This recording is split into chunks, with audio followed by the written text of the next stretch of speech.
Hey, what's good, everybody? Welcome to the Pull Up Show. I'm your host, Mr. BJ Matthews, aka B Jizzle. Before we get started, follow us on the YouTube page, the Pull Up Basketball Podcast. Like, share, subscribe.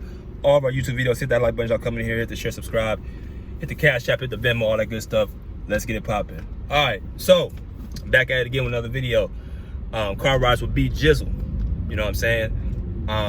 Get a chance to open up with my intimate thoughts. I thought I was playing around, man. This is gonna be a good time for y'all to really see what I'm really thinking about when it comes to NBA talk. When I'm going from work, arena, gym, all that good stuff, man. So I want to open up about our team, the Clippers, and Kawhi Leonard. Now, obviously, Kawhi Leonard is my favorite player. The Clippers are my team. The Clippers are the team that I cover. The Clippers are the team I work for. And the organization I've gotten a little closer to as of late, since last year. I'm just gonna talk to y'all really, up front, man. I made a video this morning that dropped about the Western Conference being wide open, right? Now, that video really highlights the point that there's no real team in the Western Conference that I really fear out of everybody. I don't fear nobody on that Western Conference list, because it's a bunch of mid-level competitive teams, but no real dominant team as far as I'm concerned. There's no dynasty. There's no team that constantly has been to the finals or the conference finals year after year within the last 5 seasons. There's no Golden State. There's no Lakers of the 2000s. There's no Spurs of the 2000s.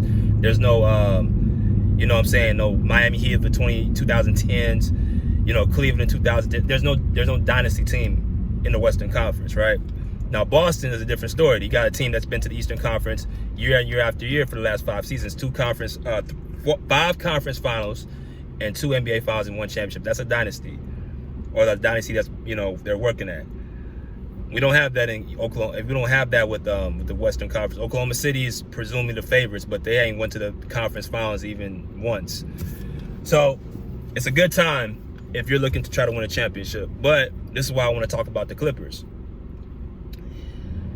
Obviously, with Kawhi Leonard, we've experienced a lot of bad luck.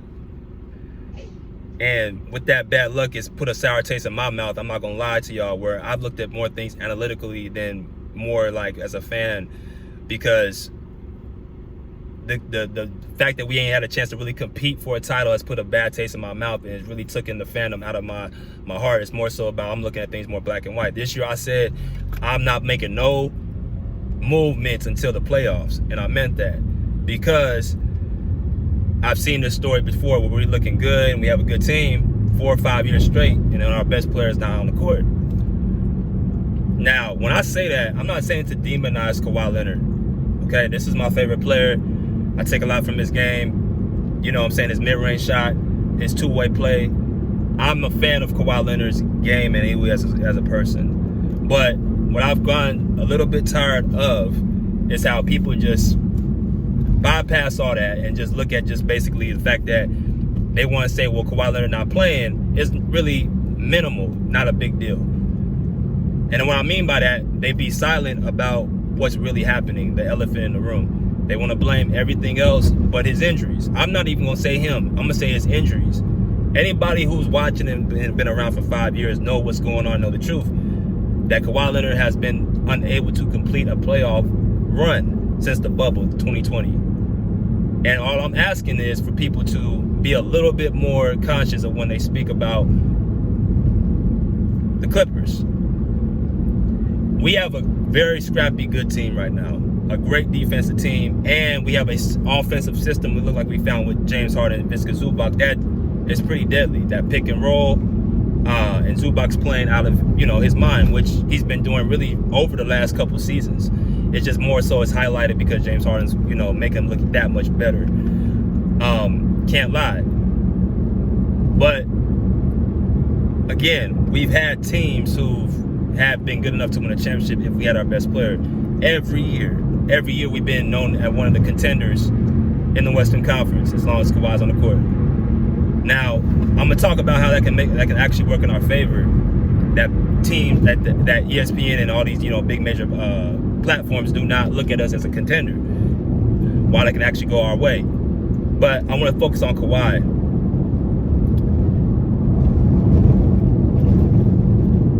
We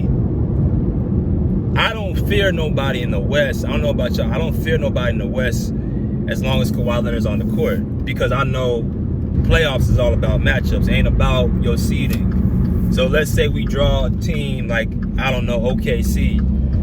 I feel Kawhi Leonard will be the best player on the court if we face SGA.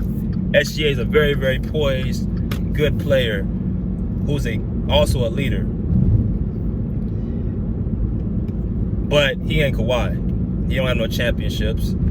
I don't need to go into SGA. I've already told y'all. If y'all need to know, go in my other videos. SGA is in his 7th season. He's about to be 27 years old. What he's doing right now is what he's supposed to be doing. And what I'm talking about, you're supposed to be getting a chance to go to the conference finals.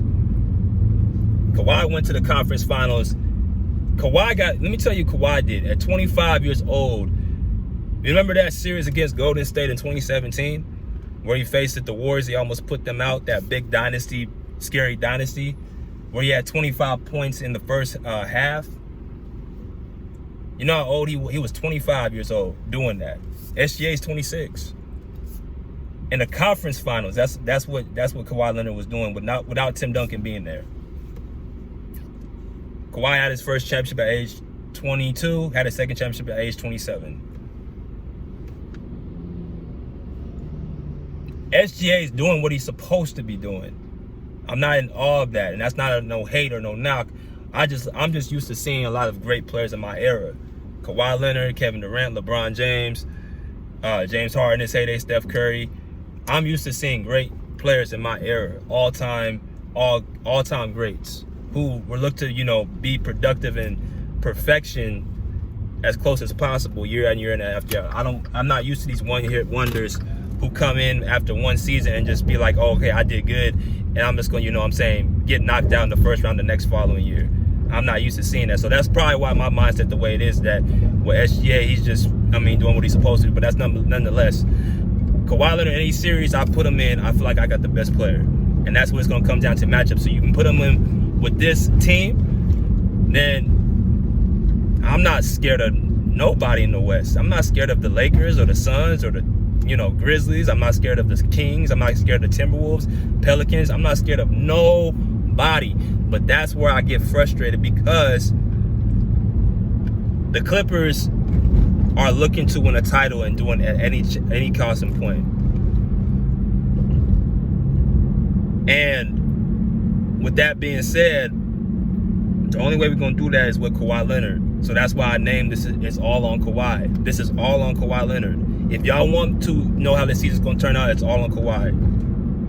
That's all that's all it's always been. It's always been on him. It's always been on the best player. It's always been on Kawhi Leonard no matter what. That's how great the dude is. So we can have all the, good success in the regular season. The playoffs is a different animal. 7-game series that you got to plan out for your opponent. Making adjustments, schemes.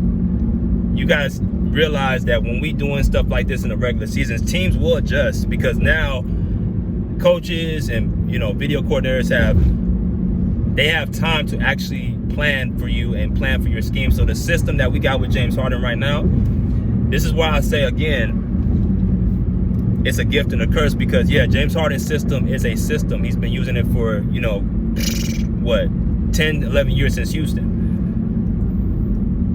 Once the system gets found out and then teams adjust to the system, James Harden can't play any other way but his own way. So now you have to rely on somebody else to carry you offensively, and that player is Kawhi Leonard.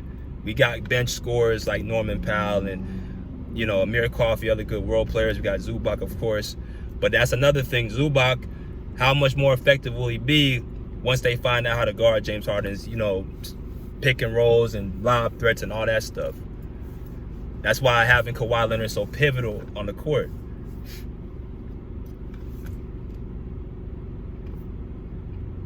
I'm just telling y'all this.